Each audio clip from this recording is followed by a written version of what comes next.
Bom dia, boa tarde, boa noite. Estamos aqui novamente, diretamente da capital paulista, para mais um Café com Quinéia. E esse Café com Quinéia é um Café com Quinéia interessantíssimo.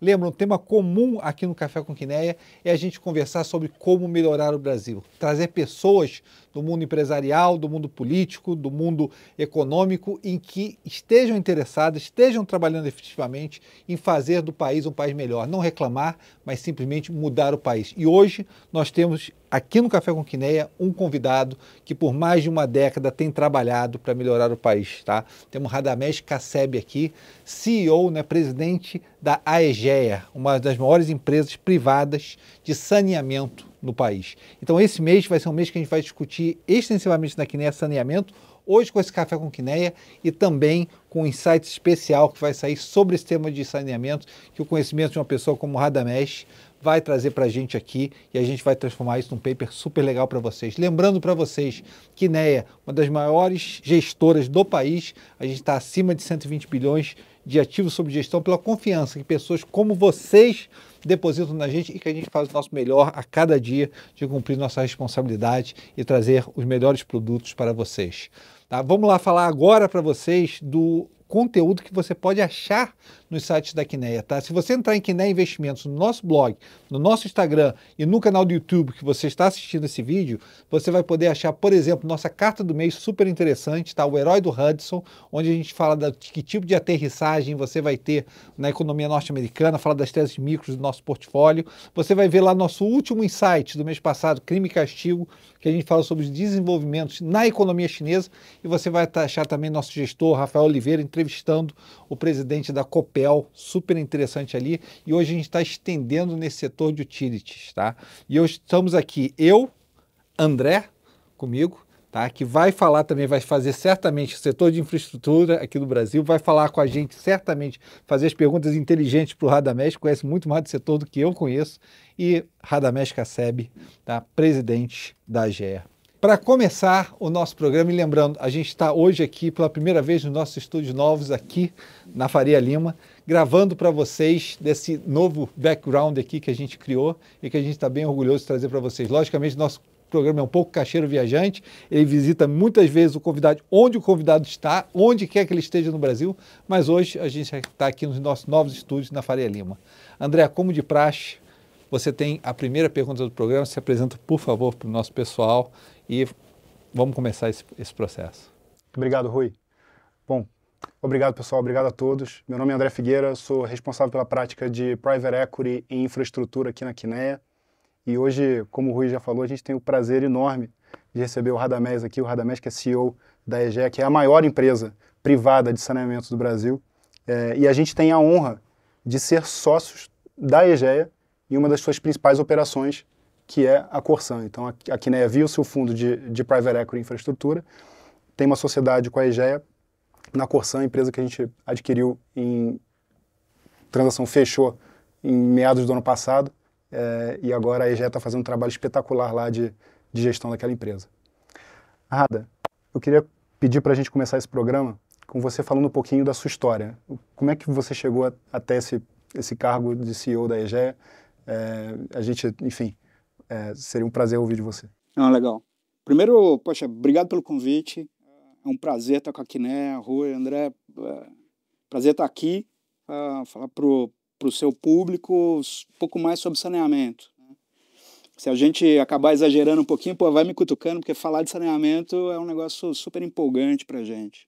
Né? Quando a gente fala um pouquinho da minha história, meio que se confunde com os movimentos que houveram no mercado regulado no Brasil nas últimas 2 décadas. Né? Então, eu sou formado em informática, né? Pós-graduado em gestão de infraestrutura pela Fundação Getúlio Vargas, cursos de especialização principalmente no INSEAD, e fundamentalmente eu nasci no mercado de infraestrutura. Quando o mercado de obras de grande porte estavam minguando por conta de financiamento, e a redescoberta do mercado de indústria regulada era uma solução para a macroinflação que existia aquele momento. Nós estávamos falando de época onde a inflação mensal girava em torno de 30%. Né? Então, tinha uma mudança do plano real e um desejo ambicioso de reformular a infraestrutura de longo prazo. Então, recém-formado, convidado pela companhia onde eu trabalhava na CR Almeida, era uma grande construtora no Brasil. À época, num centro de divisão onde a gente estudava mercados regulados. Então, gente do mundo inteiro foi convidado para montar um sandbox sobre análises de várias divisões. Telefonia celular, água e esgoto, rodovia, ferrovia. E, gradativamente, naquele momento, a tese de modelar negócios e fazer a disputa com mercados acabou avançando em rodovias. Então, esse time estudava os ativos que ganhavam, o próprio time ia mobilizar, contratava o time, embarcava o plano de negócio, encarava a cultura da companhia e você voltava para o escritório para poder pensar nos novos negócios. Essa célula deu origem ao que hoje é a Eco Rodovias. Né? Então, a gente pôde participar do início do Polo Pelotas, no Rio Grande do Sul, da Ecovia Caminho do Mar, que ligava Curitiba ao Porto de Paranaguá, da Ecovias dos Imigrantes, que liga São Paulo ao Porto de Santos.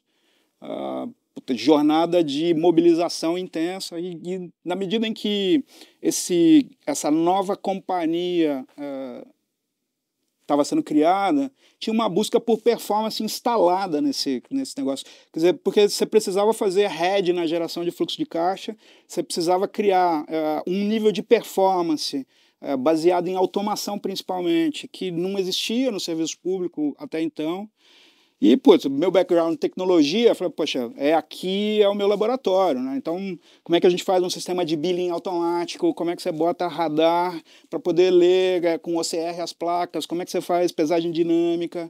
Como é que você vê nível de densidade para calcular a vida útil do pavimento, fazendo medição de sensores e calculando o número N para desgaste de pavimento, para poder programar com intensidade desses, que é o maior investimento ao lado das ampliações necessárias. Então, falei, poxa, tô no meu ambiente. Mas o fato é que a vida nem sempre te leva para onde você quer, né? Então, você montava a solução tecnológica, né? Integrava, treinava. Próximo passo era a liderança virar, peraí, você fez isso acontecer, toma conta do time.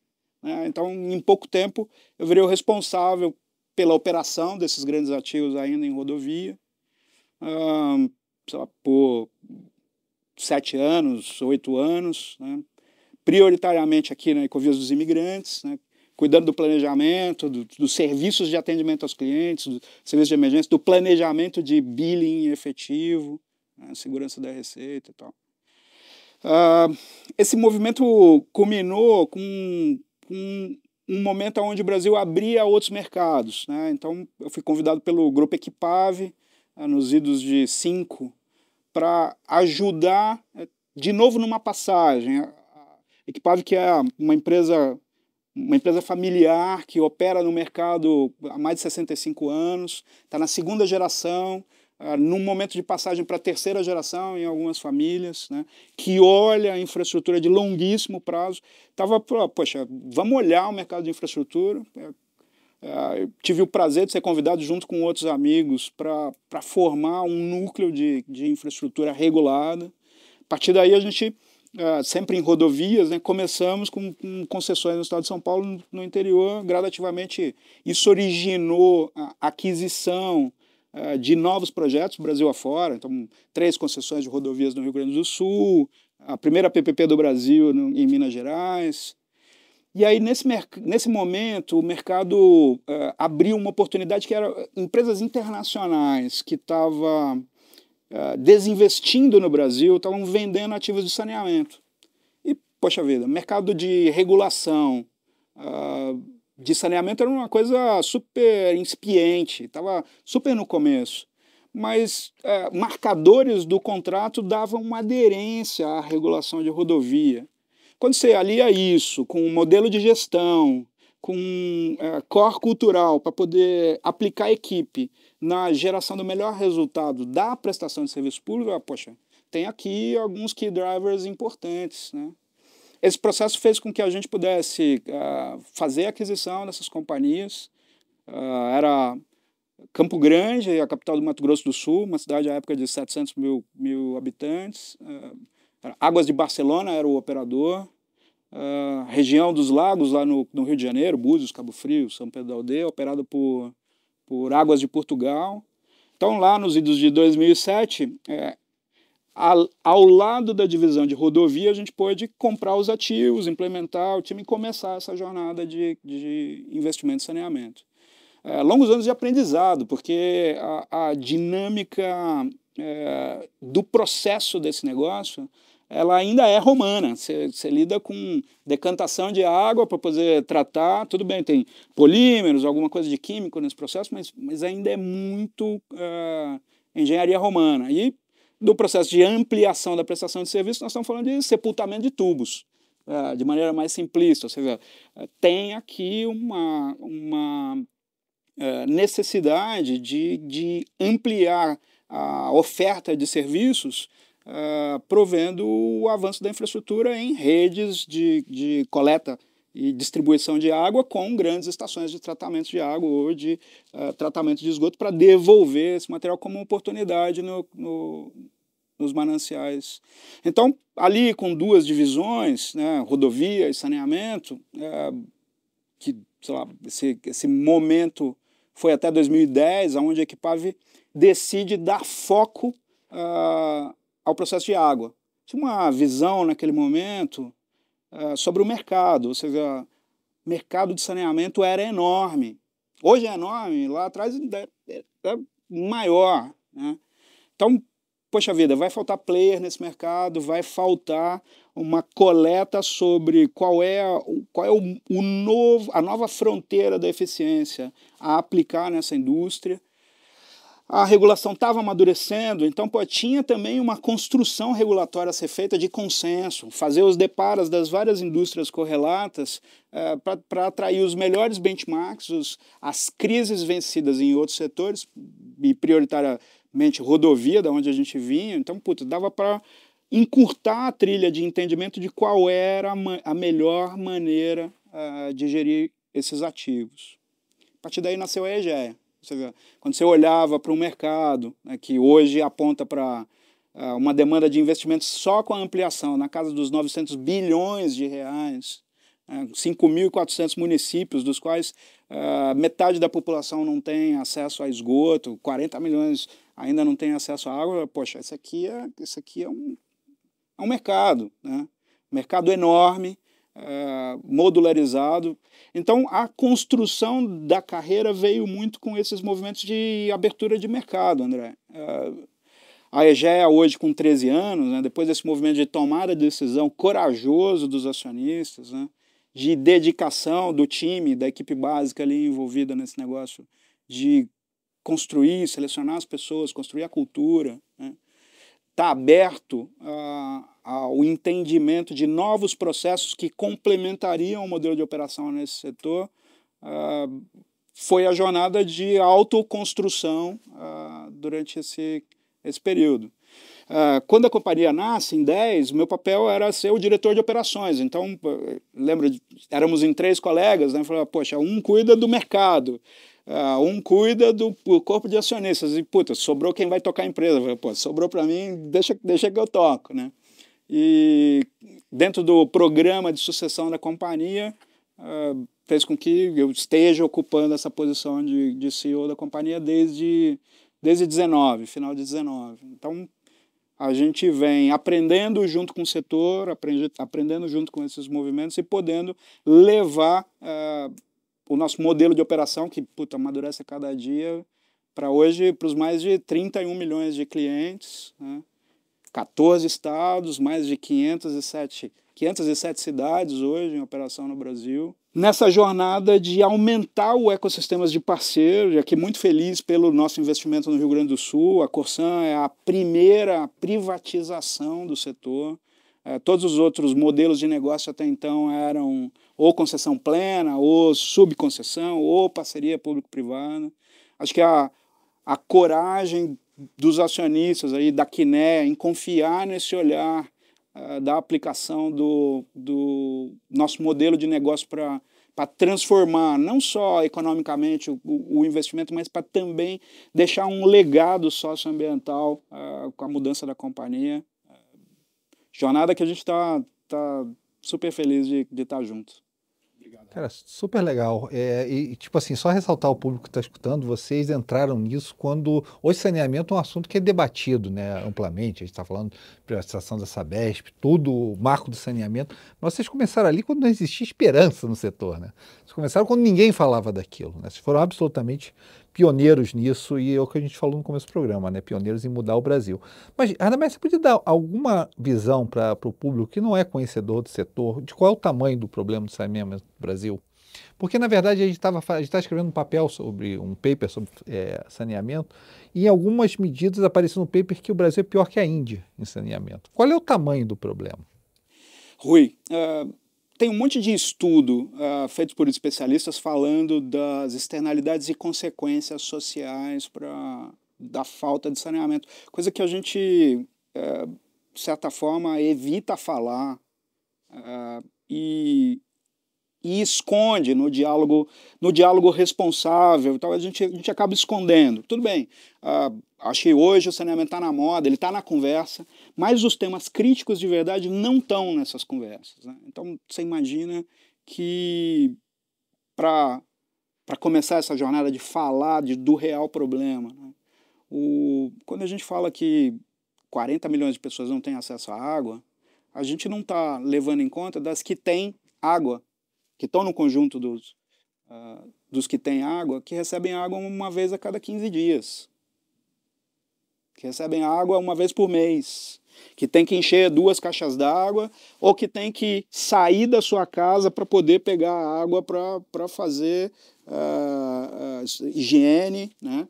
Escovar os dentes, tomar banho.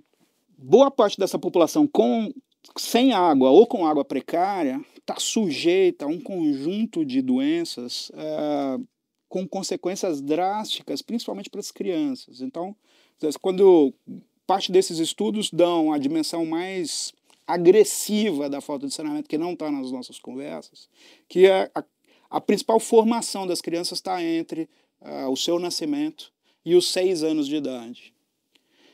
É nessa hora que as pessoas sem acesso ao serviço de saneamento básico estão sujeitas a desinterias, a inflamações gastrointestinais por doenças de vinculação hídrica, aquelas coisas simples, mas elas drenam nos 45 dias dessa sessão capacidade de desenvolvimento fisiológico, principalmente mental, causando deficiências no desenvolvimento educacional para a vida inteira. A gente escolheu como sociedade não falar disso, a gente escolheu como sociedade não olhar para isso como uma agenda pública numa discussão de eleição para prefeito, para vereador.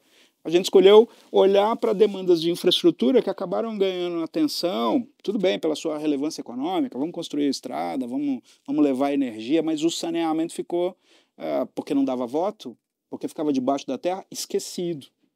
Então, quando a gente olhou para isso, falou, poxa, esse assunto não está na pauta. Em algum momento a sociedade vai amadurecer para que isso venha a se tornar uma demanda. A gente não imaginava desde o primeiro planejamento. Eu lembro quando a gente começou, nós contratamos um planejamento da Monitor Group. Vieram com a abordagem, com método e tal. O planejamento de que o mercado ia ficar com 20% de privado, o primeiro planejamento apontava para 2040.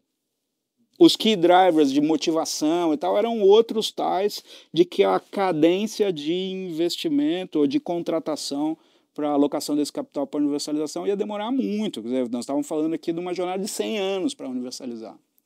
Com a vinda do marco, que teve como motivador principal, sim, a discussão pública, mas principalmente a pandemia. Ou seja, num país onde você não tinha, o globo não tinha vacina, o país não tinha unidades de emergência para poder atender os infectados, a barreira de proteção era o isolamento, o lockdown, e ações básicas de higiene e sanitização nos lugares onde você tinha a troca pública. Ou seja, saneamento está na essência disso.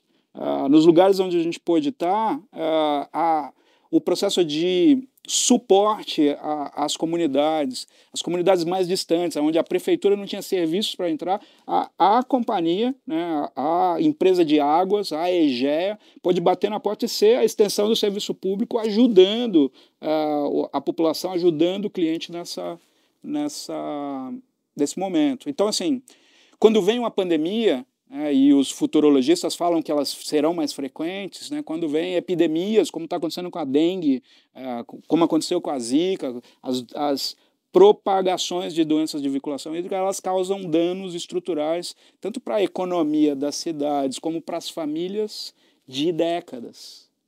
De décadas. E a inserção social também, né? Mas social. Aí vem o lado positivo, né? Ou seja, dar saneamento é um reconhecimento de dignidade, né? É um ato civilizatório, né? Então, tem cidades onde a gente entrou no Brasil que não tinha 1 metro de rede de água. Você imagina o que é uma cidade com 40 mil habitantes, não tem 1 metro de rede de água. Não está falando nem da falta de esgoto, não é 1 metro de rede de água. Você tem que ir na cacimba ou no poço para poder pegar a água de balde para poder fazer isso. Uma cidade inteira. Uma cidade inteira. Né? Quando a gente entrou em Manaus, você tem 200 mil residências, estamos falando de alguma coisa em torno de 600 mil pessoas morando nas franjas da cidade que não tinham acesso à água tratada. Um absurdo isso, né? Num lugar onde já era concessionado há, sei lá, 18 anos, quase 2 décadas. Né? Com perdas de água dentro do processo de tratamento até a entrega de 75%. Então, assim, a aplicação de ineficiência no processo, ou de descaso, ou de não valorização desse serviço serviço sanitário tão essencial, causa consequências desastrosas para o nosso tecido social. Agora, poxa, tem o lado positivo desse incentivo, né? Ou seja, na hora que você botou saneamento, tem cidade que teve que desarmar postos de saúde porque deixaram de ter consulta nos bairros. O tratamento, na medida em que você subia com a cobertura de esgoto, ela é inversamente proporcional com o atendimento de doenças nos postos espalhados pela cidade. O foco da saúde vai para outro lugar. Então, a poupança no gasto com a saúde é brutal. Brutal. Os números que apontam para que cada real que você bota, você economiza R$4 em externalidades globais, você consegue ver isso a passos largos, enquanto o avanço do serviço, o avanço da cobertura é feito. Você vê na passagem do saneamento num imóvel, onde não tem água, não tem esgoto, o valor venal daquele terreno sobe em degraus, né? 18% quando você está com água e 26% quando você está com água e esgoto. Isso é riqueza distribuída, isso é a aplicação da infraestrutura que gera riqueza patrimonial para todos os beneficiados indiretos. Isso é IPTU a mais na arrecadação, isso é o valor da transação, isso é imposto recolhido, né? E sem falar da empregabilidade. Ou seja, eu acho que a gente tem na mão, mal comparando, né, um novo PAC à vista com dinheiro privado. Investimento que chega nos rincões do Brasil, pode chegar nos rincões do Brasil, aguardando a decisão do gestor e do grupo técnico associado ao gestor a tomar a decisão de convidar o mercado privado, de fazer um chamamento ao capital para poder iniciar uma jornada de longo prazo, regulação no atendimento do cliente, desenvolvimento da cobertura de água e esgoto, evolução na prestação de serviço público para aquela cidade, tal, que está só começando, né? Então, você descreve para a gente uma coisa que eu acho que eu tenho pouco conhecimento, eu acho que a pessoa que está ouvindo a gente em casa também deve ter pouco conhecimento. E você vivenciou isso, não é que você sabe, você vivenciou. O que era o Brasil no seu negócio antes do marco de saneamento? O que o marco de saneamento veio mudar e como é que está a tua vida e da sua empresa depois do marco do saneamento? Poxa, Rui, excelente pergunta. Isso remete aqui a várias transformações na última década, né? Então, assim, quando a gente começou não tinha marco de saneamento. Tinha um arcabouço legal que apontava para uma demanda utópica sem prazo, né, de que os gestores pudessem aprovar um plano de saneamento. O enforcement disso era feito prioritariamente pelo Ministério Público, pelos tribunais de contas estaduais, e era um regime que andava a passos não tão garantidos no cumprimento. Tanto segurança jurídica maior. Então, a cada passo de compromisso, ele era prorrogado por mais 5 anos, prorrogado por mais 5 anos. Então, você ficava à mercê da formação da sociedade, daquele lugar, cobrar os gestores públicos da decisão de fazê-lo. E, normalmente, um grande problema era o motivador. A restrição hídrica, porque o rio secava, um dano ambiental crescente, uma pressão política sobre tarifa alta.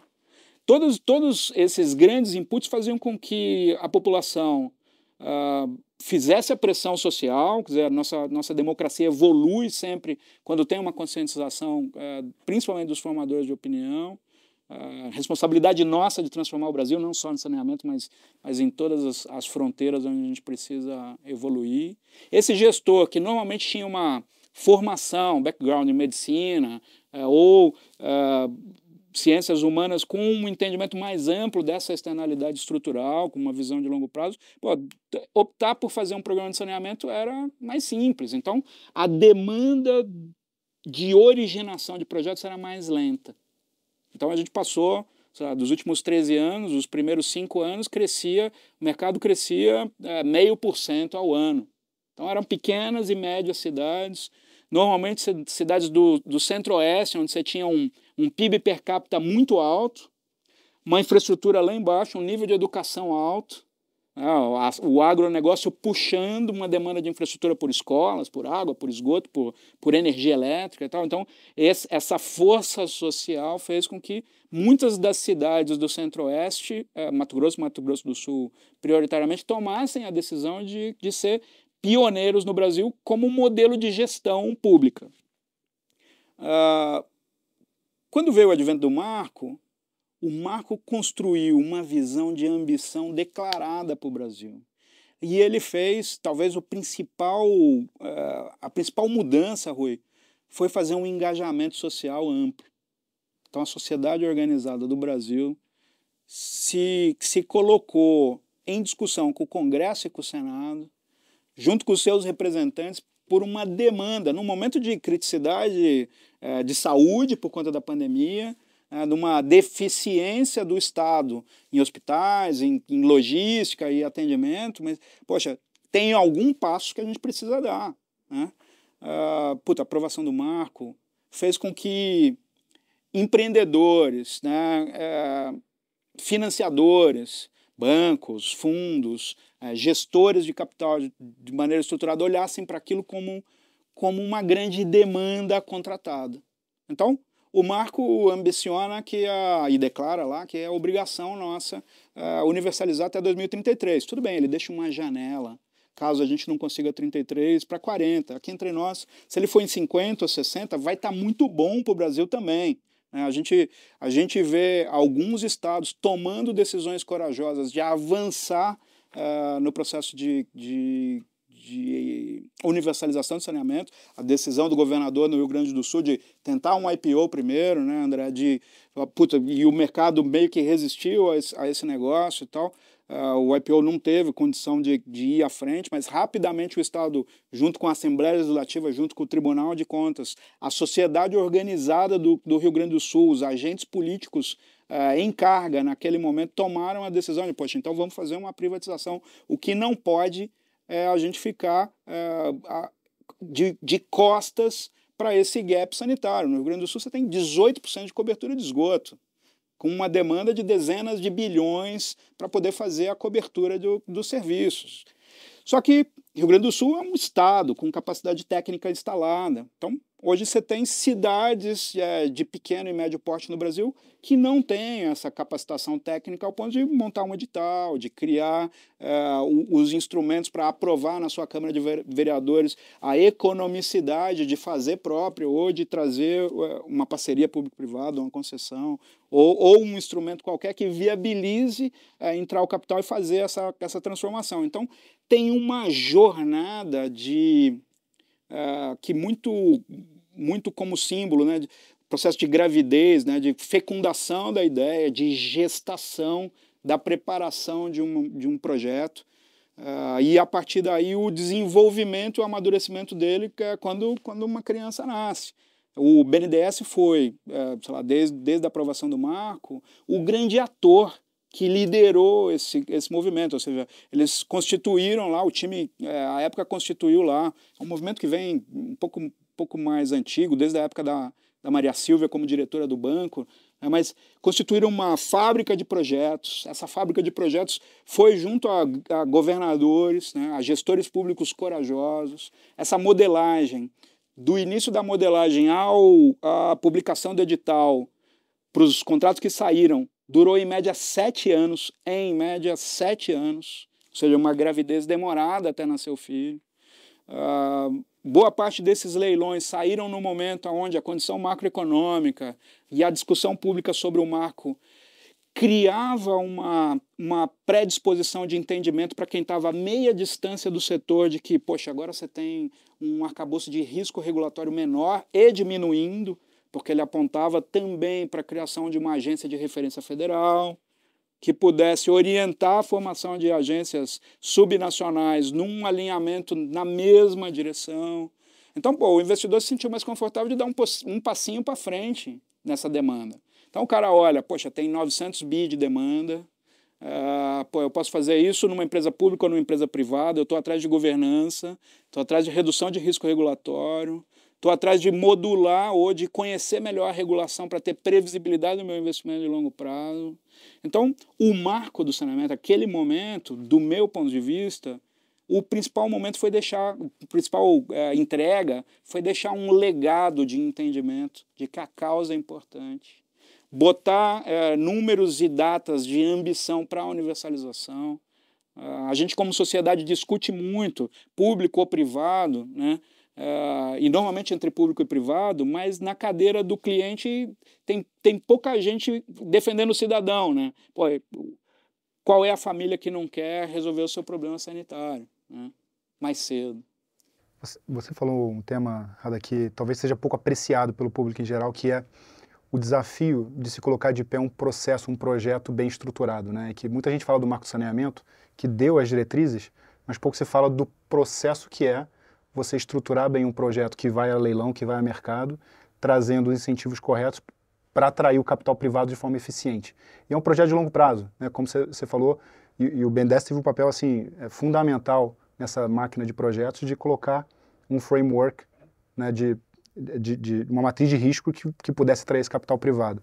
E a gente evoluiu muito, né, ao longo dessa jornada que você tem dividido com a gente aqui, na qualidade dos contratos, da qualidade do risco de contraparte, né? Eu queria que você nos dividisse conosco um pouquinho, Rada, assim, como é que você está vendo isso daqui para frente? Assim, você continua vendo, você acha que esse é um processo que veio para ficar, que a gente evoluiu de forma definitiva nessa frente? Onde você vê os desafios aqui no futuro?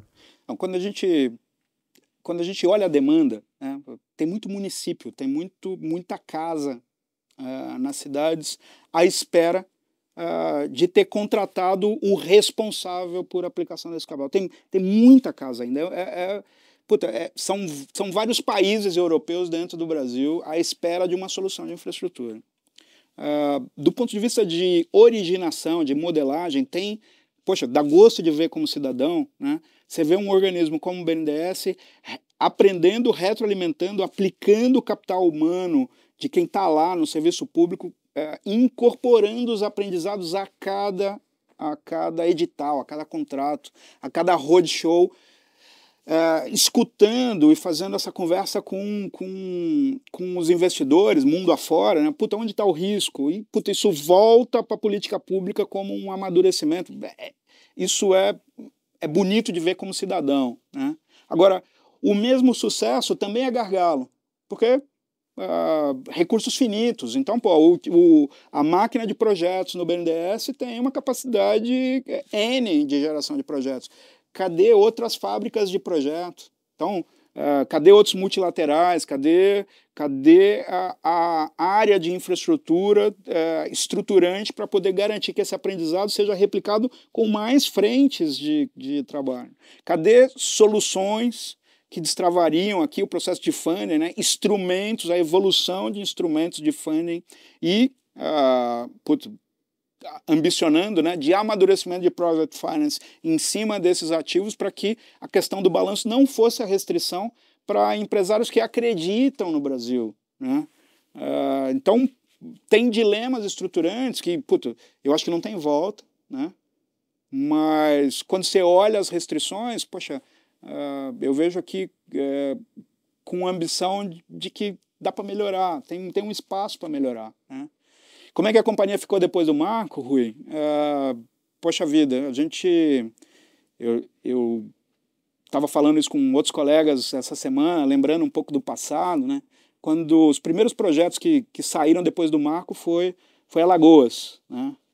E um player concorrente, a investida da Brookfield, foi a vitoriosa, né, nesse primeiro leilão, pegou lá a região metropolitana de Alagoas e tal, e eu lembro de dar ao final do dia fazer uma reflexão, né, falar, poxa vida, o mercado mudou de novo, ou seja, a regulação, a atração de capital, o olhar de retorno, o risco regulatório amadureceu, e isso iniciou um novo ciclo de discussão dentro de casa, né?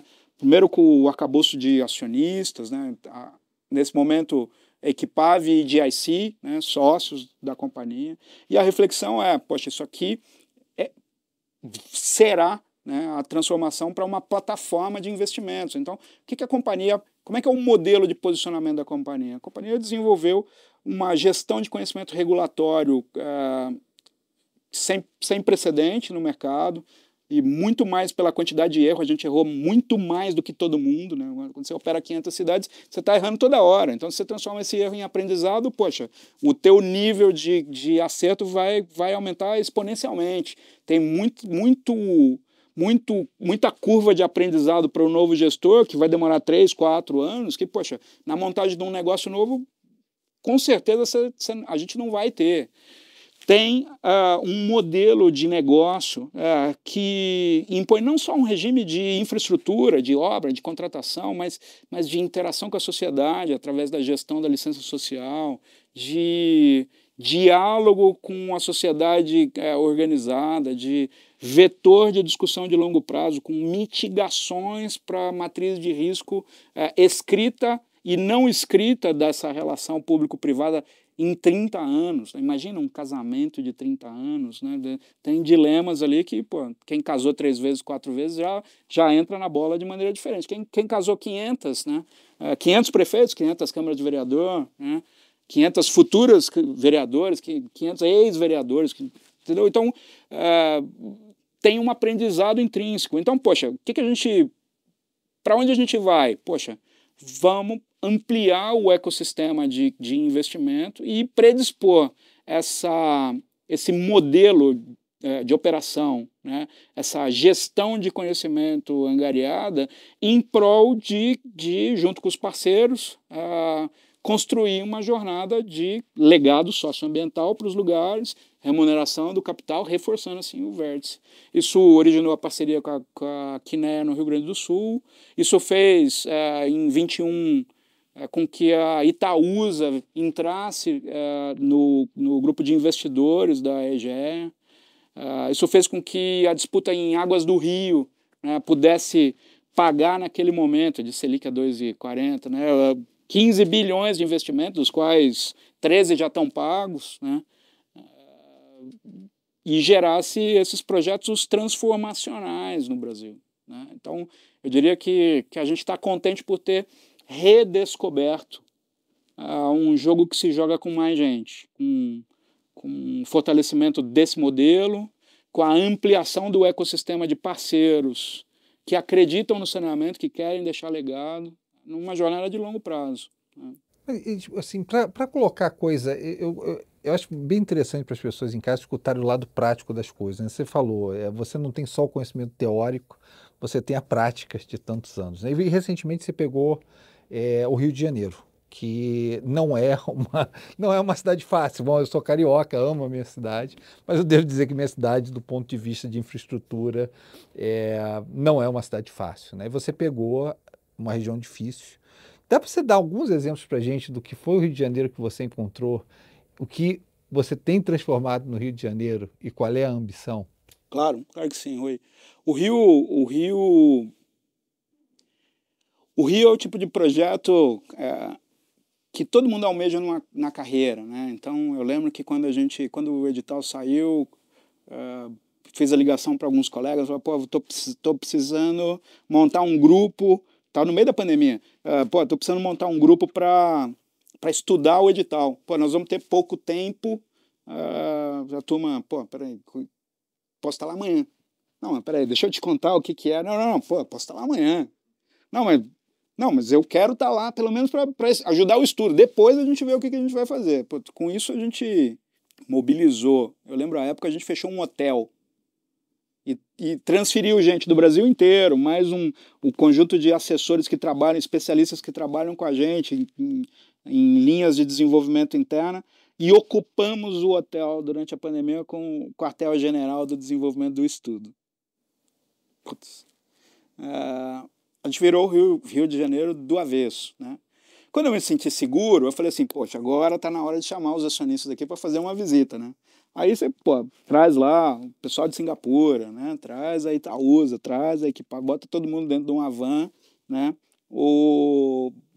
Filma a van, tudo, né? Vamos dar uma volta, mas olha, a gente vai sair cedo, tá? Vamos sair cedinho, são 2 dias de visita e tal, não sei o que, beleza. Todo mundo tomou café cedinho, escuro ainda, entramos na van e tal. Entra na van, pô, ó, roteiro é esse, daqui a pouco a gente para no primeiro lugar, todo mundo ali combinando no trajeto e tal. Falou, ó, chegamos. Abriu uma porta da van, bem, a gente estava na casa da mulher Maracujá, em cima da Rocinha. Falou, ó, peraí, nós estamos na favela? Sim, vocês estão na favela, esse aqui é o Rio de Janeiro. Esse é o Rio de Janeiro sem água, esse é o Rio de Janeiro de gente trabalhadora, esse é o Rio de Janeiro com gente subindo com um galão de água nas costas, pagando R$35 o galão de 5 litros. Né? Falei, esse cara que se a gente acertar a infraestrutura vai pagar R$20 por mês. Né? A crença aqui é que a inadimplência seja das mais baixas em regiões com economia equivalente que a gente opera nas outras cidades. Fala, pô, mas peraí, se isso aqui é o Rio de Janeiro, eu estou tranquilo. Vamos fazer um investimento. Puta, a visita começou daí. Ou seja, vamos no que folcloricamente é o pior lugar e que, do nosso ponto de vista como prestador, é o que dá o traço social da relação oferta-demanda. Ou seja, é o maior conjunto de representatividade onde a licença social, parte do nosso modelo de operação, vai fazer a diferença. Então, a partir daí, voltar a estudar, né? Leitura por satélite, onde estão todos os telhados da cidade, para poder fazer adesão ao cadastro de clientes da companhia pública e entender que a sobreposição de potenciais residências era quase 40% maior do que o cadastro declarado. De que o enforcement para cobrança... Quer dizer, você foi onde o Google Maps não vai, né? Eu fui onde o Google Maps não vai. Né? E a partir daí você manda equipe para poder olhar se tem infraestrutura. Então, você chegou em bairros onde sequer tinha registro de casas, né? Com uma puta densidade, né? Com gente consumindo água. E a água fazendo agressão à rede formal. Mas pessoas como a gente, que estavam usando o serviço público porque o serviço público não chegava neles. Né? Pô, então... Qual que é o nosso... Com o celular, mas sem água, né? É isso, ou com água de maneira irregular, né? Então, pô, quando você tem um problema de água, você liga para o cara para fazer um novo puxadinho, paga lá 300 ou 500 pau para fazer uma nova ligação, em vez de pagar R$20 por mês. Você acha que se estabelecer um diálogo sobre oferta-demanda, preço justo, você não vai ter um contrato social que te garante uma longevidade de 30 anos na prestação de serviço? É claro que você vai. Isso já aconteceu nas outras cidades, por que não no Rio? Beleza. Então, quando o racional sobre a maior quantidade de clientes está fechado, com riscos apropriados, com o racional de inadimplência apropriada. Aí você bota engenharia e você bota enforcement, né? Então, assim, puta, engenharia, qual é a solução? Né? Pô, tem infraestrutura lá inaugurada por Dom Pedro II, que ainda funciona, ainda é parte integrante do sistema de distribuição. Então, nós estamos falando lá de 40 metros por segundo, 40 metros cúbicos por segundo de água transportado num túnel a partir da SEDAI, que é quem produz água, a gente compra a água da SEDAI nesse modelo, distribuindo para os quase 10 milhões de clientes num tecido social que vai de São Conrado até Niterói, sem Niterói, porque Niterói é outra concessionária, fazendo um abraço na Baía da Guanabara. Então, a nossa escolha pelos lotes era proteger, do ponto de vista ambiental, a Baía da Guanabara, tê-lo no portfólio como bandeira interna o maior projeto de ESG do mundo. Ou seja, a gente ambiciona um item não contratual que é despoluir a Bahia. Como? Pô, você vai chegar na casa do cliente, você entrega dignidade, você vai cobrar preço justo, adequado, puta, fazendo um enforcement de virada do carioca, tão orgulhoso pelo lugar onde ele mora, de resgate em conjunto. Então, a entrada da companhia foi, pô, a gente está aqui, a gente acredita no Rio, assumimos o compromisso de pagar 15 bilhões pelos 2 blocos, estamos pagando 2 bilhões pela compra de água por ano, estamos contratando as pessoas da região do tecido social mais vulnerável, das comunidades, então das 8 mil pessoas diretas daquela companhia, metade delas vieram de comunidade, onde a gente formou pela nossa academia interna. Então, o nosso compromisso é de ajudar o Rio nessa transformação, de recuperar a autoestima com o tema que tem de mais valioso, que é a beleza natural, né? A gente acredita que a jornada de evolução da universalização ou do melhor uso da infraestrutura que já está posta, muito bem desenhada pelo time técnico da companhia pública, do Estado em outros momentos e tal, vão fazer a diferença para a recuperação do turismo, da autoestima, da imagem do Rio como símbolo do Brasil para o mundo, entendeu? Então, nossa ambição é essa. A gente escolheu como marco botar a sede da companhia ao lado do Museu da Manhã, né, num daqueles armazéns, imaginando que é um sinal de infraestrutura centenária antes da gente, que vai continuar depois da gente, olhando a margem da Baía da Guanabara, e toda vez que a gente entra numa discussão mais crítica, pô, vamos parar, vamos dar uma olhadinha lá, tá limpo? Não, pô, então vamos voltar para trabalhar. Né? Tem tartaruga ou não tem tartaruga? Tem tartaruga ou não tem tartaruga, né? E elas estão voltando, né? Então, com a recuperação da balneabilidade na Praia do Flamengo, o retorno das marcações... É fantástico, a balneabilidade do Flamengo. Conta com a gente, como é que você resolveu aquilo? Assim, quando você olha o sistema de infraestrutura, a gente percebeu lá que tinha vou tentar aqui usar uma linguagem mais simples, né, para quem está acompanhando a gente entender.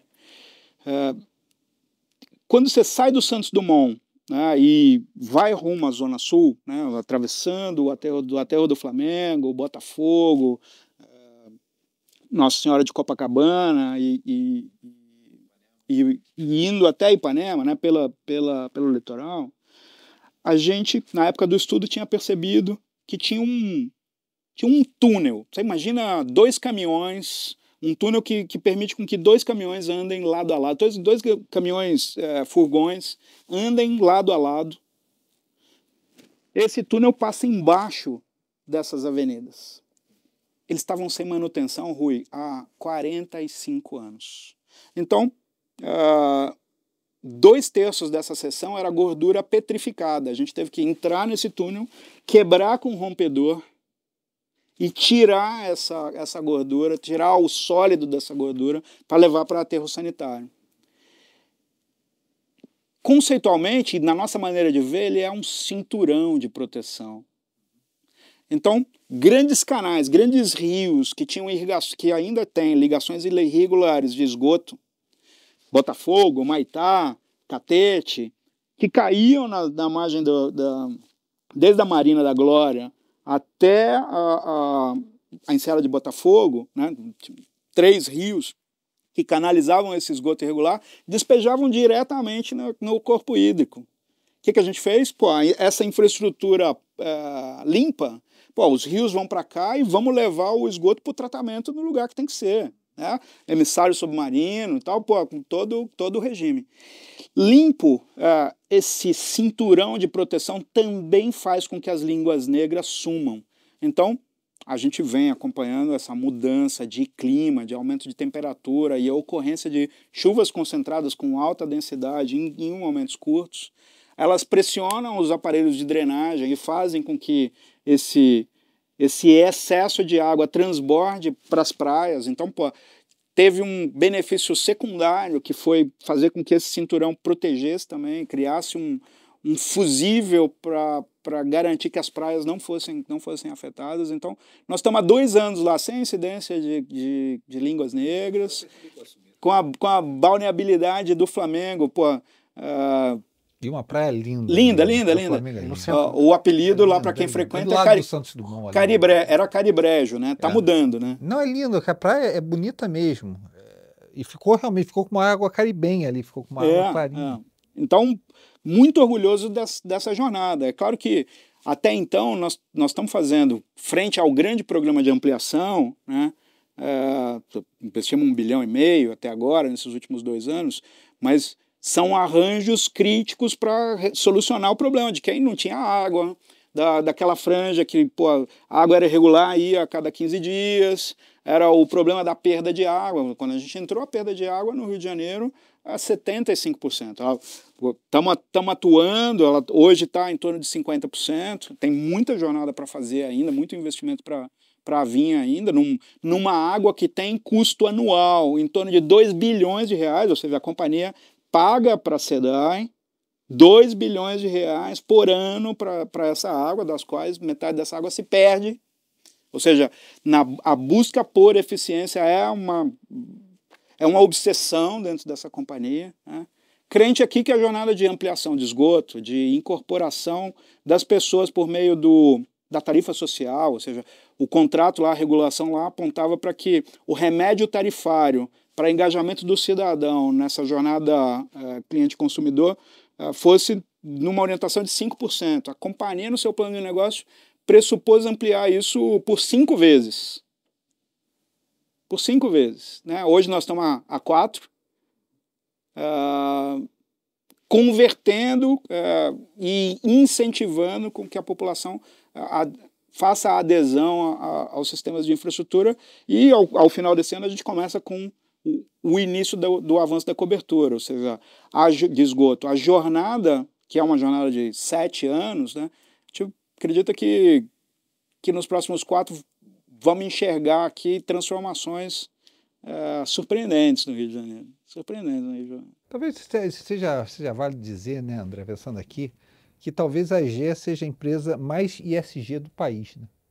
Seja, porque é uma coisa, tipo assim, o que é você colocar painéis solares e eólicas perto de você dar água e dignidade para a população? Não tem nada mais indigno você não ter água em casa ou não ter esgoto. Tem as consequências secundárias disso tudo, né? Na economia, não tem nada mais inserção social do que isso. Teria uma pergunta para o nosso convidado, André? Você está à frente de uma empresa que tem passado por um processo de crescimento alucinante, literalmente, né?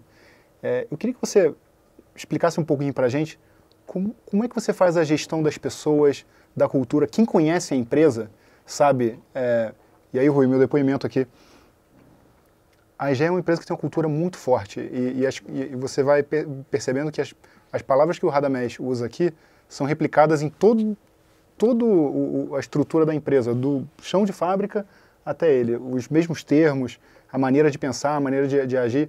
Então, assim, eu acho que é uma empresa que se caracteriza muito por essa cultura muito forte. Queria ouvir de você quais são os desafios aí desse crescimento E como é que você mantém e preserva essa cultura? Ainda mais num país que é tão difícil encontrar pessoas E treinadas e com educação. Né? Num setor muito carente também de executivos.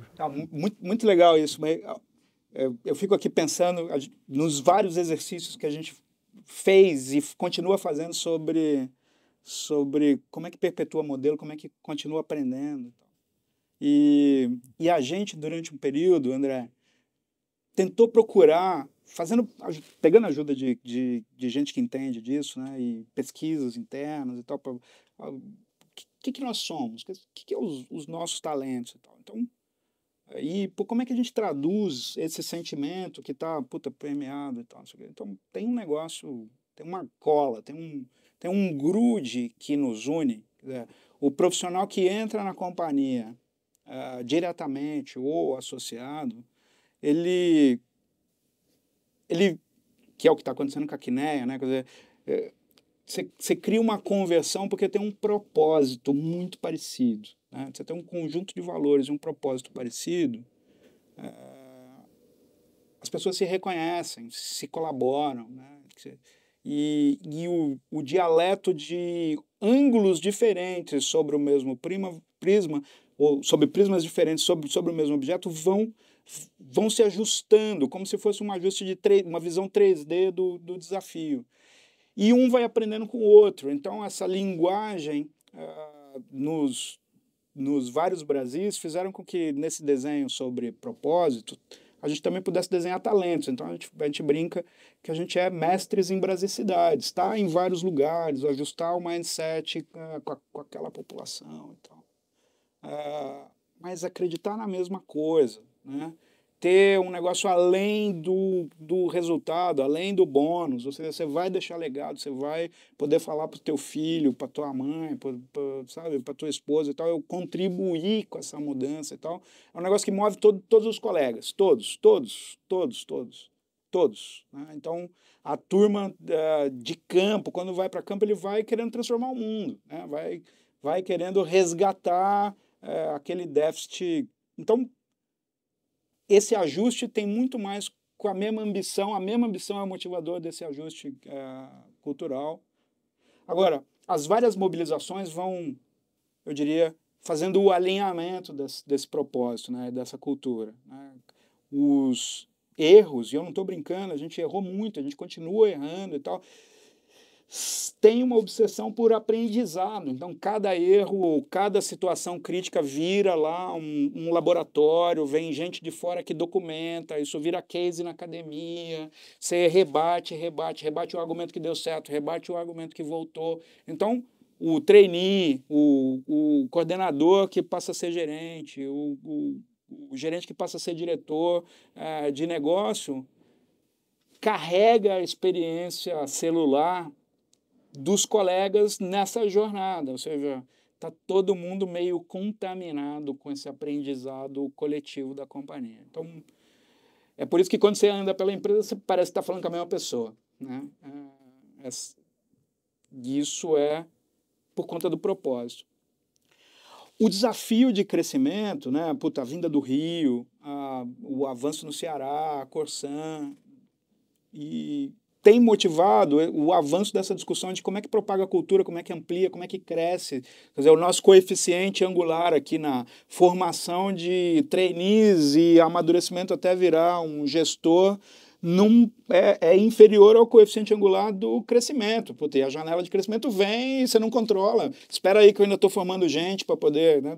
Ou você vai contratar gente do mercado que não entende o teu modelo ou que veio de outra indústria. Como é que você faz isso? Né? Então, a primeira decisão ou a primeira percepção que acabou virando um modus operandi foi em Manaus. Ou seja, a gente operava cidades com 700, 800 mil pessoas e, de repente, a gente salta para uma cidade que tem 2 milhões, uma cidade-estado com 2 milhões de pessoas, tudo bem, no meio da Amazônia, mas ela é uma ilha, né? Manaus vive em torno dela mesmo. Poucas conexões terrestres, né? A distância é enorme. Então, e aí? Como é que você vai fazer? Né? Você vai importar um grupo de paulista para poder operar a cidade? Você vai... Como é que... Né? É uma operação de fronteira ou é uma operação orgânica? Então, a reflexão foi poxa, o nosso modelo de negócio, o propósito, a cultura, acabou começando com uma brincadeira, né? É um vírus. Ou seja, a gente precisa achar as pessoas com valores correlatos, né? Aderentes ao valor da companhia, a ambição de propósito de mudar o mundo, aderente à nossa, o vírus a gente carrega depois, entendeu?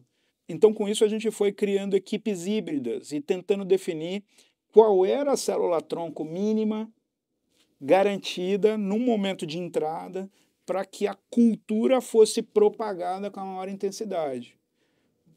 É claro, no começo você errou algumas coisas, então você tem muita equipe de campo, a gente precisava industrializar um processo de formação continuada ou de revisão de desempenho, né?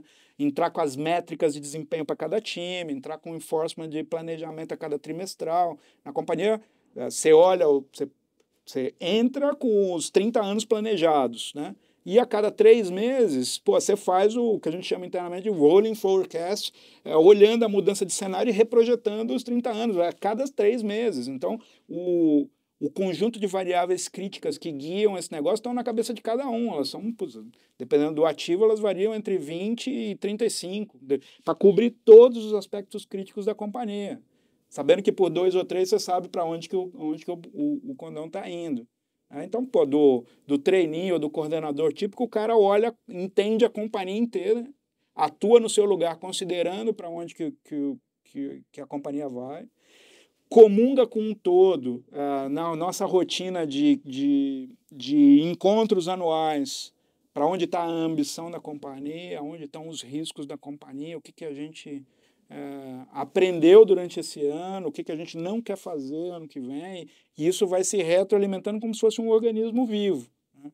Agora, vem por aí, se a gente tiver sucesso na universalização, aí na ampliação desse ecossistema de suporte financeiro, regulatório, gestão pública, discussão pública, sociedade civil organizada, um convite aos jovens profissionais que querem mudar o mundo. A gente está cheio de desafios transformacionais em lugares super relevantes e de raiz, com temas, isso vai entrar na história global, despoluir a Baía da Guanabara, acertar a Lagoa Rodrigo de Freitas, universalizar o Rio Grande do Sul, chegar a esgoto às populações do Cariri, no Ceará, né, ou no interior de Timor, no Maranhão.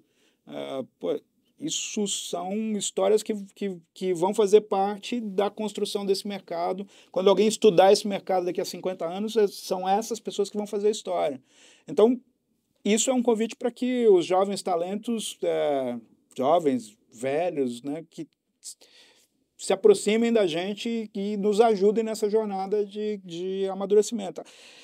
A gente até então tem atuado muito no processo e vem um conjunto de tecnologias novas, né, nesse conjunto de engenharia romana que a gente trabalha e tal, que estão ajudando a dar mais um passo na evolução do modelo de operações. Então, assim, buscar perda por satélite, montar fábricas de insumos críticos, montar uma academia digital para fazer essa formação continuada, criar um sistema de gestão por despacho transacional em todas as unidades ao mesmo tempo, criando inteligência artificial para poder calcular tempo de deslocamento. São das nossas maiores ineficiências na companhia por processo. Hoje, 20% do tempo da alocação de recursos em despacho é perdida no trânsito.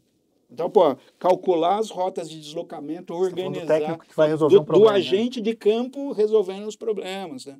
E é onde está a maior força de trabalho, né? Então, cada minuto ganho aí é uma quantidade que alimenta a ligação da próxima casa. Então, está toda a companhia preocupada de como é que você aumenta a eficiência para ligar a próxima casa mais cedo. Como é que você capta com o melhor instrumento, com a melhor taxa, como é que você aumenta a performance. Consegui. Então vamos ligar mais essa casa mais cedo, mais essa casa mais cedo. Então, a obsessão aqui é quando é que a gente liga a próxima casa, né? Está permeado pela empresa. Mas, e nesse sentido, você diz, a obsessão é a próxima casa, a obsessão é parar a perda, que você falou, que é mais da metade da água que você contrata. Como é que a tecnologia tem evoluído e como é que você tem empregado tecnologia numa maneira de melhorar o teu negócio? O que está disponível hoje para você? Rui, tem uma experiência vindo aí, né, é claro, o setor tem muito desenvolvimento intrínseco, né, mas a gente tem percebido e provocado, e sendo provocado, por tecnologias em outras indústrias, né? Então, vou citar alguns exemplos aqui. Primeiro na nossa cadeia, né? Ou em cadeias homogêneas, né? Então, vamos olhar para o sistema de distribuição de água como se fosse o nosso sistema sanguíneo. Ele é basicamente isso. Você tem um coração, você tem uma bomba empurrando sangue nos vários vasos ao longo do teu corpo. Às vezes, ele entope por uma gordura, você come alguma coisa, isso gera um rompimento, esse rompimento precisa ser resolvido, às vezes ele dá num lugar crítico, às vezes não. Então, o sistema de distribuição de água é a mesma coisa. Então, poxa vida, né? Se monitorar isso é relevante para a performance desse negócio, vamos criar um irmão digital desse negócio, vamos sensoriar com routers, né, com medidores de pressão, com sensores específicos ao longo do corpo, ao longo desse vaso, e vamos transformar isso num irmão digital para entender, teve uma oscilação, você subiu uma escada, você acabou de almoçar, o que você fez que mudou? Ah, não, aqui tem um rompimento, aqui tem uma seção de velocidade de transporte de água, está gastando mais energia do que deveria nesse processo. Então, volta para o coração daquela seção e ajusta. Então, o irmão digital está ajudando a simular as hipóteses e a identificar os defeitos estruturais. Isso é um grande sistema de simulação hidráulica, né, monitorado dentro de casa para todas as cidades. Então, esse está incorporado no modelo. Eu lembro quando a companhia começou, a gente foi visitar mundo afora quem eram os melhores benchmarks. Eu lembro de ir numa feira em Israel, em Tel Aviv, que tinha lá, a turma mostrando a seção de algoritmos para achar água em Marte no telescópio espacial, no Hubble, acho a época, né?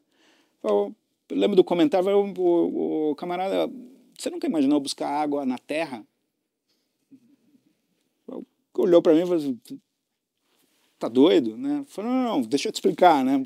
Tem um negócio assim, que, vaza água, tem perda. Como é que você busca? Não, eu coloco sensores ultrassônicos, eles vibram de maneira diferente, a partir daí eu vou numa seção de distância e faço inspeção manual. Falei, não, eu jogo o satélite para cá, rodo o algoritmo, mas eu vou precisar fazer o tuning, porque, sim, mas como é que você vai achar água, né? Falei, me diz o que tem na sua água. Não, água, H2O. Não, mas você tem algum elemento químico? Não, tem.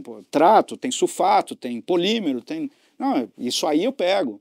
Vou emitir uma determinada onda na foto de satélite, o algoritmo vai pegar traços do alumínio, do sulfato, qualquer elemento, aí, nós vamos ter que acertar a banda e eu vou te dar com precisão em que rua que está vazando água, ou que vazou água, porque você vai ficar com o reflexo daquela componente química. Vamos testar, né? Passamos 2 anos testando. A primeira foto deu 40% de performance, de assertividade entre sugestões do algoritmo. Então, hoje, estamos operando o Rio de Janeiro inteiro com essa metodologia. A assertividade de identificação é de 86%. Né? Isso quer dizer um míssil teleguiado num vazamento de uma conta de 2 bilhões de reais por ano. Você vê, isso é saving na veia, né? Então, esses paradigmas da tecnologia do nosso mercado, né, da seção de infra e de outros mercados, tem sido uma grata surpresa, E tem ajudado a companhia a estar num patamar diferenciado quando comparado com os seus players de mercado no que diz respeito ao custo por domicílio, né? Então, imagina que a média de uma companhia pública gasta alguma coisa em torno de R$ 1.500 por domicílio ano para poder fazer essa gestão. A média das companhias privadas é alguma coisa em torno de R$ 750 por ano. A média da EGEA é 340. Muito por conta dos investimentos em automação e controle por telemetria dos serviços. É a aplicação do recurso da maneira mais eficiente. Não é só no CAPEX, é no capital humano do custo também. Radamés, a gente não pode deixar de falar da joia da coroa, né? Que certamente você deve ter olhado, deve estar de olho de uma maneira ou de outra. A gente está aqui na Quineia, porque logicamente é uma empresa listada e é a maior empresa de saneamento da América Latina, que é a Sabesp, né? Você faz isso há uma década. E, logicamente, você deve olhar para o ativo e deve dizer assim, olha, eu tenho ideias com relação a esse ativo, talvez você concorde ou não com a maneira que o governo está trazendo essa empresa, ou pretende privatizar essa empresa. Mas, de modo geral, quando você olha para o que está sendo feito, quais são os seus pensamentos com relação a Sabesp? Poxa, Rui, aqui, né, na Quineia, falando sobre isso, acho que vale a pena a gente botar algumas premissas no cenário, né? A primeira é, poxa, a Sabesp sempre representou no mercado brasileiro a liderança da tecnologia, do modelo de operação, do modelo de companhia pública que deu certo no Brasil. Então, desde a criação das companhias estaduais, poucas companhias romperam a barreira da eficiência, chegando a dar o salto para emitir ações no mercado de capitais, né, tá com ações na bolsa, ter governança. No caso da Sabesp, tem ações aqui, tem ações em Nova York, tem um mercado, a maior companhia do mercado sanitário no Brasil. O corpo técnico vem desempenhando um know-how e conhecimento assim, sem precedentes, ou seja, a gente está aprendendo há 13 anos, a Sabesp está aprendendo há 40 anos, né? E com um corpo técnico admirável, né? Diversos temas de aprendizado, a EGEA recorreu à Sabesp como ajuda. Então, assim, nós estamos olhando para uma companhia que é referência, né? É claro, quando você olha para a companhia pública, ela carrega itens ou características do cenário de companhia pública, o modelo de contratação, né? a rapidez do ajuste orçamentário para alocação de capital no maior retorno, flexibilidade de indicadores para poder fazer as alavancagens nos momentos certos, planejamento antecedente para reserva hídrica, para transposições de reservatórios. Então, o dilema de ajudar a Sabesp, né, no sentido de ampliar a capacidade que ela tem para poder fazer a transformação ambiental no estado de São Paulo é um tema discutido há décadas, né? Então, a abertura de capital foi um desses instrumentos, você, vamos acertar o nível de alavancagem, vamos acertar a maneira como ela se comunica com o mercado para poder atrair investimentos. Acho que a gente está, desde a última eleição do governo do Estado, a gente está rediscutindo um novo patamar de ambição pública, né? Primeiro de estar aderente ao marco. Queremos universalizar em 2033. Queremos, do ponto de vista de ambição, despoluir os rios que cortam a cidade. Queremos fazer um arranjo da alocação de capital que tire a maior performance dos aparelhos públicos de drenagem em comum com a cobertura de esgoto, ou seja, tem uma transformação ambicionada declarada no processo eleitoral. Acho que a sociedade, como a gente estava falando lá atrás, clamando nesses momentos onde o plano de trabalho é discutido, isso é um sinal e tanto, né? Então, a sensação que eu tenho é que vem um salto aí de performance para a Sabesp. Então, esse é o primeiro ponto. Desde o processo eleitoral tem muita especulação sobre qual modelo, né? E eu tenho que confessar para você aqui, né, que antes dos materiais começarem a serem oficialmente compartilhados, a minha expectativa era que esse modelo evoluísse para um modelo de corporation, muito parecido com a Eletrobras, né? Então, a companhia olhava para isso, a gente tem por método estudar todos os projetos, mas tinha uma predisposição de não participar, né? Ou seja, a gente foi treinado e entende que essa capacidade de angariar conhecimento pela maior quantidade de erros precisa ser aplicada em lugares onde vai garantir para o ecossistema que confia na gente o retorno adequado. Então, poxa, convidar a Kinea para fazer de sociedade um propósito na Corsan tem a ver com assumir compromissos de entrega, né? E esses compromissos de entrega estão baseados nos nossos aprendizados. Ou seja, se ajustar o processo cultural da Corsan vai demorar 10 anos, né, provavelmente o retorno atrelado vai estar ancorado nisso. Ou seja, quanto mais rápido ela for, ou a escolha da alocação do primeiro capital em garantir a mudança estrutural no tempo adequado, do jeito correto, com a integridade adequada para aquela transformação não for garantida, puta, isso pode botar em risco toda a criação de valor da companhia e os laços de confiança com o ecossistema que está em torno da gente. Então, num corporation, esse processo de convencimento com pessoas que não conhecem o setor, ou que têm uma outra visão do setor, ou que potencialmente fazem um depara com o sistema elétrico, que é natural, né? Pô, eu não sei muito bem como é que esse negócio funciona, pô, deixa eu fazer um depara aqui com gás, deixa eu fazer um deparo aqui com energia elétrica e tal. Não tem nada de errado com isso, mas tem verdades intrínsecas na relação poder concedente, regulador e cliente e empresário que são transacionais dia a dia. Tudo bem, elas têm uma norma escrita, mas tem um fundo que orienta a norma, que pode ser emanado a qualquer momento, né? Ou vamos alocar o capital para despoluir o Pinheiros, ou vamos criar a tarifa social para incluir ou acelerar a cobertura de esgoto nas margens das comunidades ali, Morumbi ou Guarulhos, né? Vamos criar um movimento de incentivo tarifário. Essas discussões, além de plano, precisam ter um ambiente para que possam ser feitas, né, entre os vários entes para poder ajustar. Então, pô, se você tiver que discutir isso na governança, né, num corporation, para poder convencer, olha, poxa, eu acredito, eu já fiz, pô, vem cá ver e tal, não sei o quê, a gente acredita que... É a estrutura de corporation que te incomoda?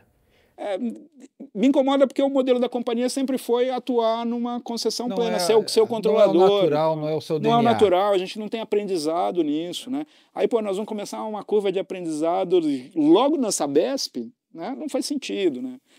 Tudo bem que a gente está acostumado com erro, com aprender, mas, pô, tem aqui um... Eu acho bem interessante, porque certamente você falou de legado, e eu assumo que parte do seu legado de vida você adoraria despoluir o Pinheiros e o Tietê. Não, aí vou chegar lá, né? Então, pode, sei lá, de 4 semanas para cá, Rui, e, sei lá, toma 10 dias do início da publicação dos materiais para audiência pública, os boatos deixaram de ser boatos e os comunicados começaram a ter uma orientação mais formal. Então, pô, tem mensagens comunicadas pelos jornais e o time ainda está avaliando os primeiros documentos publicizados, estamos inscritos para participar de algumas audiências públicas para tirar a dúvida potencial, mas assim, tem mensagens.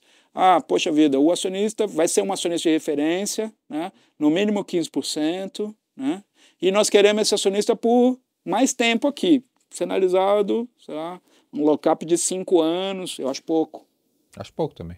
Um gestor de longo prazo ali deveria estar pelo menos 10 anos, pelo menos 10 anos. Né? A universalização não é a entrega da obra, é a garantia de que vai ter adesão, de que a licença social está satisfeita com a prestação de serviço, de que isso vai gerar valor para o entorno quando os investimentos forem feitos, que a performance, o processo de mudança na incorporação da tecnologia vai gerar o retorno adequado de longo prazo, não só para a companhia, não só para os investidores, mas para os cidadãos de São Paulo.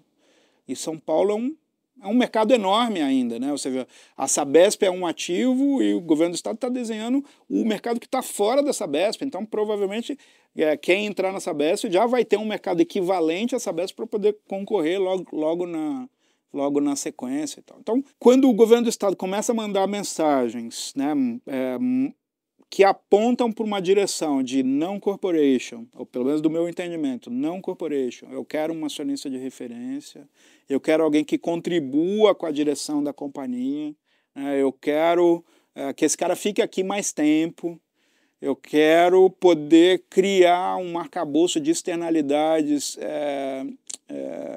do ponto de vista de regulação que permita com que o empreendedor seja estimulado, seja incentivado nos ciclos de regulação com a previsibilidade da governança, né, com a previsibilidade da regulação.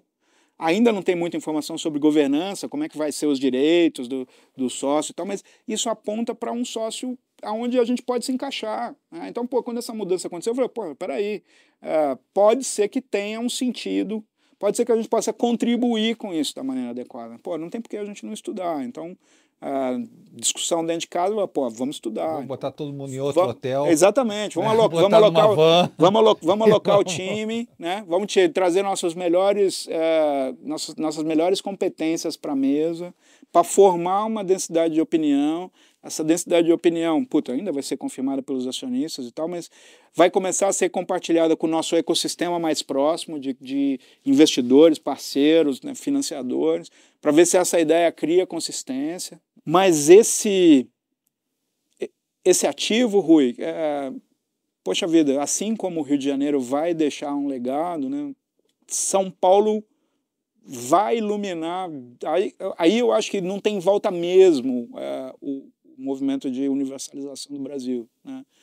E é um negócio, assim como foi Corsan, diferente do tradicional, que vai ter que compor mais competências do que o que a companhia tem. Então, é claro, nós estamos falando de uma companhia, a market cap da companhia deve estar oscilando aí entre 50 e 55 bilhões de reais, né?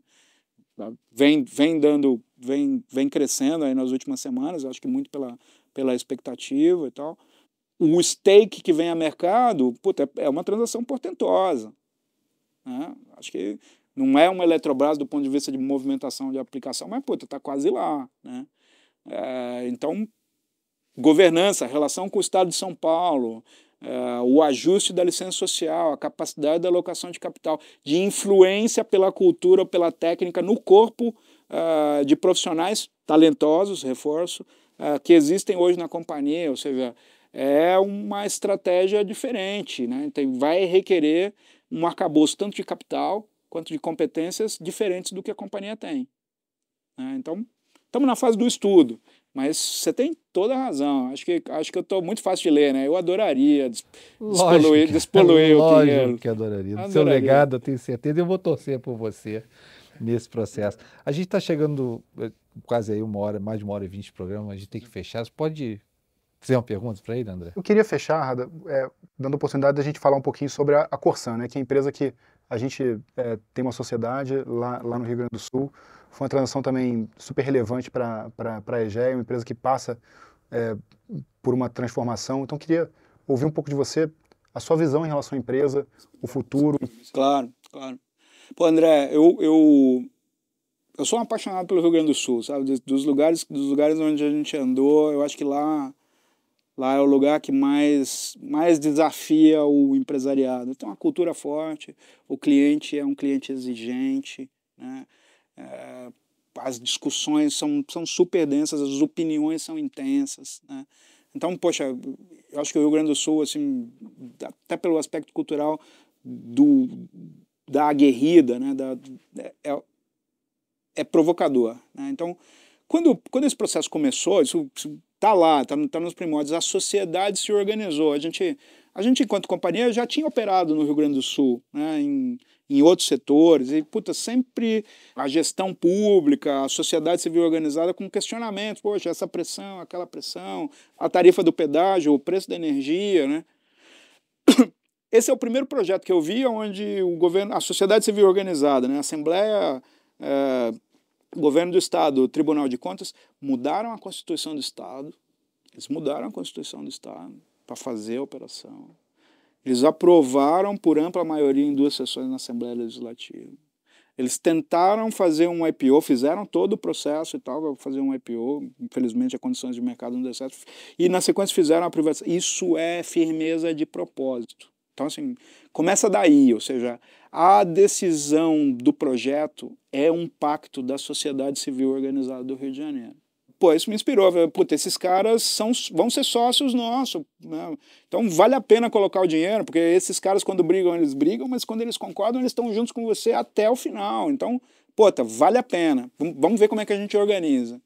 Aí, quando você começa a olhar o ativo, né, a Corsan já estava num processo de transformação. O governador Eduardo tinha composto um novo time para gestão, tinha instalado uma preparação por meio desse processo de discussão que, de certa forma, fez a transição, ou inspirou o time da companhia a fazer uma transição para um mundo de governança privada. Quando a gente entra no leilão, o cenário de fundo naquele momento estava tumultuado, porque a gente tinha acabado de passar a eleição federal, né? E tinham declarações sobre o marco. Poxa, não, Estado maior, Estado menor, privatizar sim, privatizar não. E isso, de certa forma, fez com que o processo de competição fosse um processo super tenso, né? Super crítico do ponto de vista do empresariado. Eu lembro de estar falando com vocês até às vésperas, poxa, essa competição vai ser esticada, a gente precisa se preparar com mais coisa e tal. Aqui, Rui, pô, imaginei que naquele momento eu ia ser despedido pelos meus novos sócios. O cara tá esticando a corda na véspera, e eu achava que aquilo ia, né, ter dado a percepção de risco para alguém que já estava mais de uma década no setor daquele momento. Imagina para quem estava de fora. Imagina para quem estava vindo no Brasil, tinha lá companhias, fundos de infraestrutura que tinham tomado a decisão de fazer o investimento e entrar no Brasil logo na sequência, que acabaram postergando, sei lá, um ano e pouco para poder montar o escritório aqui, porque a Corsan não deu certo, né? A percepção de risco. Então, pô, a gente precisa registrar aqui que nesse ponto a Corsan é uma prova de conceito, de tese, de propósito da sociedade civil e do conjunto de acionistas dessa nova estrutura de capital que bidou a Corsan. Quando a gente entra na companhia, aqueles problemas que vêm para te ajudar, né? A gente foi recebido por uma sequência de ciclones extratropicais. Do Rio Grande do Sul. O litoral do Rio Grande, sei lá, 16 cidades foram arrasadas por um ciclone extratropical. Clientes que a gente recém assumiu, né? E a gente falava aqui como é que você mantém o propósito, como é que você mantém a cultura, né? A equipe da Corsan é uma equipe apaixonada pelo saneamento. Então, o que a gente fez ali foi falar, pô, vocês têm os recursos para poder fazer a diferença, porque esses caras são nossos clientes, eles vão continuar com a gente durante 30 anos, vamos lá ajudar. Helicóptero, colchão, água, limpeza na casa das pessoas, ou seja, a companhia, nesse momento onde você estava pensando, eu vou ficar ou vou ser demitido, todo mundo se juntou e se mobilizou para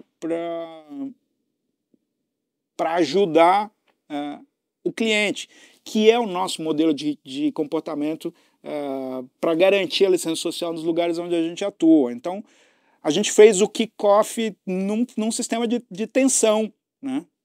Poxa, ok, pô, o clima está casas limpas, o ciclone passou, a chuva começou a parar, pô, então peraí, vamos começar a trabalhar, né? Começamos a fazer lá investimentos no litoral para destravar a construção civil, com pequenos movimentos estruturantes, a gente fez com que restrições ambientais liberassem um indutor econômico de construção civil no litoral. Era uma frente reprimida, porque não tinha um compromisso de investimento de esgoto ou de regularidade de água na Xangri-Lá, Torres, né, naquela região do litoral. Beleza. Pô, vamos nos municípios. Então, nos primeiros 3 meses, pós a trinca de ciclones extratropicais, a gente pôde resolver problemas de regularidade de água nos 317 municípios, em todos os municípios. É uma rua, é um bairro, é uma seção de reservatório, ou seja, em cada lugar a gente queria falar, estamos chegando, conta com a gente, né? Esses canais estão abertos, crítica é ferramenta de trabalho, né? E um movimento de conhecimento do time. Poxa vida, aí 5 meses, poxa, outro ciclone extratropical. E agora, pô, não veio mais no litoral, agora ele veio em Porto Alegre, na região metropolitana. Então, pô, tudo bem, a gente já tinha programado. Veio os primeiros de aviso, nos segundos a gente já tinha gerador sobressalente, a gente já estava preparado para tudo, só não estava preparado para Porto Alegre, que não é a nossa operação. Então, puta, a companhia, pô, não podemos deixar Porto Alegre à mercê. Pô, vamos ajudar com caminhões de água potável, vamos entrar para dar suporte às equipes de manutenção e limpeza. Ou seja, a nova Corsan, né, é uma soma de competência com alocação de capital consciente, né, com responsabilidade ambiental em carga, fazendo diferença para o Estado, fazendo diferença para as pessoas. Essa jornada está começando, né, tem uma evolução no ajuste do time, né, tem um processo importante de adequação do corpo de profissionais da companhia. Então, tem uma autodeclaração de demissões da companhia em curso. Ou seja, quando a gente entrou na companhia, a gente tinha alguma coisa em torno de 5.500 funcionários. Hoje nós já estamos chegando a 3.600 funcionários diretos, num processo consensual de desligamento, construído sem estresse no Rio Grande do Sul. Tem a repactuação dos contratos de concessão. Essa semana eu estava esperando romper a barreira dos 200 contratos renegociados, fazendo a aderência do contrato para cada município à regulação prevista na ANA. Né? Então, cara... Primeiro de muitos anos, né, Radamés? Primeiro de muitos anos. Primeiro de muitos anos. Quer dizer, você vai pensando numa concessão de 30 anos e você está falando de tudo que aconteceu. Você está 10 minutos falando da Corsan e isso foi só o seu primeiro ano. Né? Um ritmo realmente impressionante de entrega lá. A Corsan a gente tem acompanhado de perto. Que é o que a gente falava da Sabesp. Ou seja, pô, você tem uma curva de aprendizado, então, poxa, aqui vai dar resultado, aqui vai dar resultado.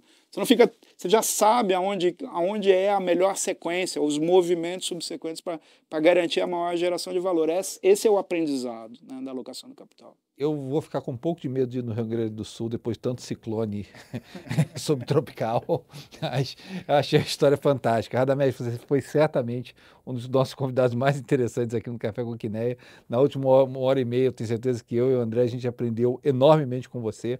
E voltamos a dizer, é interessante, né? A gente que passa grande parte do nosso tempo aqui em São Paulo, ou no meu caso no Rio de Janeiro, a gente não viaja o Brasil do jeito que você viaja, não vê as realidades, né? Não temos a oportunidade de receber os agradecimentos que certamente você recebe das famílias que você levou água, que nunca tiveram água na vida, né? E isso é um prazer que eu não tenho certeza que você teve muitas vezes esse prazer. A gente aqui, como é praxe do programa, a gente sempre agradece as pessoas que melhoram o Brasil, que trabalham para melhorar o Brasil, que tomaram o risco ali desde o começo, quando não sabia nem se ia ter marco, o que ia ser esse setor. Tá? Agradecemos muitíssimo a sua presença aqui. Gente, o Café com Quineia vai terminando por aqui. Não esquece de ver a gente ali nas redes sociais, tá? Quineia Investimentos é o nosso canal do YouTube. Gostou do programa? Dá um like, assina o canal, tá? Cata a gente no Instagram também, Quineia Investimento, muito legal. No nosso LinkedIn, que é excelente também, tá? Muito obrigado a todos e a gente vai terminando por aqui e até o próximo Café com Quineia mês que vem com outro convidado super especial para vocês, gente.